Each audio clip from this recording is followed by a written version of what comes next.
Hey everybody, welcome to week 14. Wow, that week 16 is getting pretty close. Hope you're all doing well. Hope it's been a good week. I know you're all relieved to have the concert report done. That's not hanging over your head anymore. And now we just start moving towards the end of the class and test 3.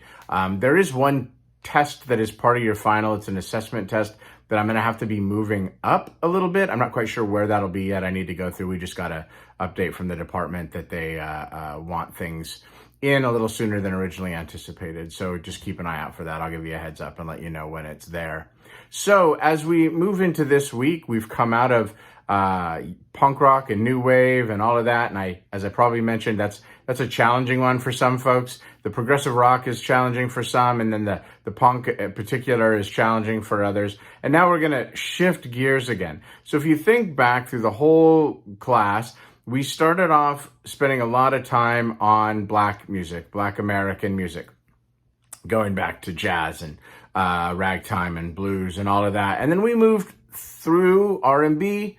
Then we hit rock and roll. We started talking about different genres. And then if you remember chapter 6, which seems so long ago, we talked about soul and Motown. So we were able to see where rhythm and blues had moved and fragmented. And then you may not have really been aware of this, but we haven't really been talking about Black music much since then. We've had a few Black artists here and there.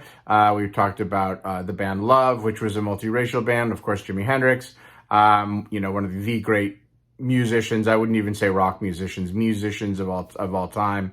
And so now we're going to jump into 2 chapters. So quick heads up, there are 2 chapters in this one, which means 2 quizzes. They're not super lengthy. So the last module that you had with the punk and new wave, that was a longer one. These are shorter. And what we're going to do is we're going to talk about funk and disco and hip hop / rap.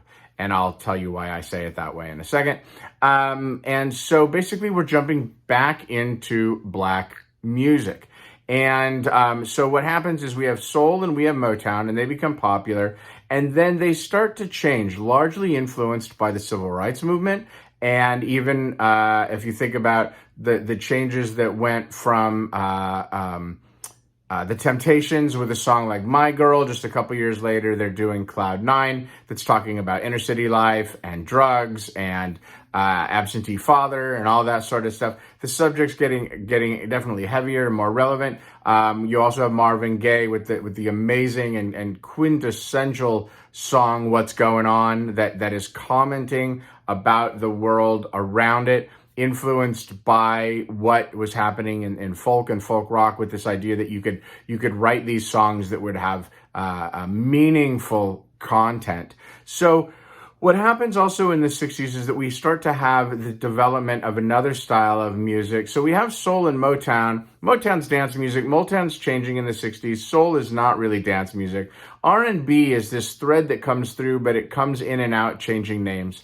But we get into funk. And funk is one of those few genres. I've mentioned this before. We have a few artists that get mentioned in a couple of different genres. Bob Dylan being one of them. James Brown is another. So James Brown, we studied back in R&B, and now you're gonna learn about him in relation to funk, because he's really the guy that started it with songs like Papa's Got a Brand New Bag. And some other songs. So we're gonna focus on funk, and funk is very much dance music. That is, it's not that it couldn't have meaning to it, and some of it did, but at its core, it is dance music. So it's harkening back to rhythm and blues.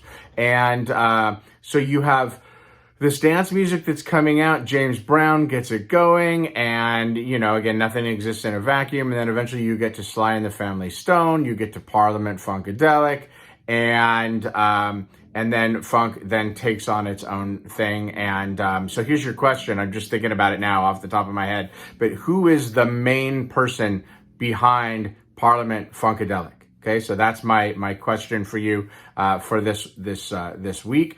It's an important one. This person also was very important in the 80s, because he was really integral in the sound of the Red Hot Chili Peppers as they moved from just an LA punkish kind of band into much more with funk roots, really featuring the bass playing of Flea. So that's your question. Okay. So we have funk, and then that leads into disco. Disco is a little bit different than funk. It is also dance music, where funk music primarily stayed within the Black community with a few holdovers. Disco became universal for good and for bad. So you're going to learn about disco, how it evolved out of funk, how it really took over the world, because with disco, it wasn't just about a music, it was about a culture and different cultures, and it became so big that it influenced TV theme songs and movies like Saturday Night Fever, and it also resulted in a very violent reaction against it. A lot of people hated disco because it really was all about the beat and being able to connect songs together. You'll notice that 4 on the floor dance beat, boom, boom, boom, boom, which is the foundation of so much EDM these days. This is where it starts, is in disco. And the idea was that you would have these clubs that would just play song after song after song. The clubs loved it because they didn't have to book musicians, so it was cheaper. You just booked a DJ. You kept the people dancing, which kept them drinking, which kept them spending money. So it really impacted the livelihood for a lot of musicians. So a lot of people hated it, and a lot of people hated the impersonality of it. Think about coming out of folk and folk rock and these other styles of music. And in the words of the great KC and the Sunshine Band, the focus of disco was to do a little dance, make a little love, get down tonight. There was a lot of drugs involved. It was at times pretty hedonistic. It definitely had a very strong gay subculture where it developed in the bigger cities. And there's a lot of carryover from that as well. And it unfortunately is partially responsible for what led to the spread of AIDS and all of that. Not just that style of music, but the culture that went along with it. So culture is always an important thing, right? We're always learning about these different cultures. We see that today. So you have funk and you have disco, and then you get into rap, hip hop, which comes out of that. And that came out of a very specific era and a very specific place. And in fact, I'm going to throw another question at you. Let's see how many of you get this. So the first one was, who was the main person responsible for Parliament Funkadelic? And then your second question, so this is going to be worth 20 points, okay? I'm going to make this one worth 20 points, which is, what city did hip hop and rap, what borough start in?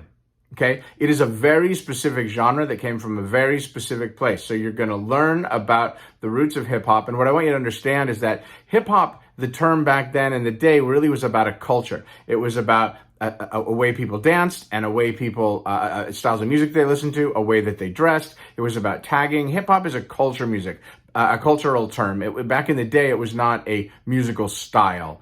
Now, if I were to ask students, and we would do this sometimes in my face-to-face classes, what's the difference between rap and hip-hop? People would be pretty obvious, and they'd say, okay, well, rap is this and hip-hop is that or whatever. But back in the day, hip-hop referred to the culture, and rap was the style of music of the culture. So you're going to learn about the early rap artists. You're going to learn about the influence of DJ Kool Herc, who brought the Jamaican idea of toasting into these performances as it moved from just mixtapes on boomboxes for breakdancing into something else. You're going to learn about the Sugar Hill Gang and Rapper's Delight. You're going to learn about Grandmaster Flash and The Message, and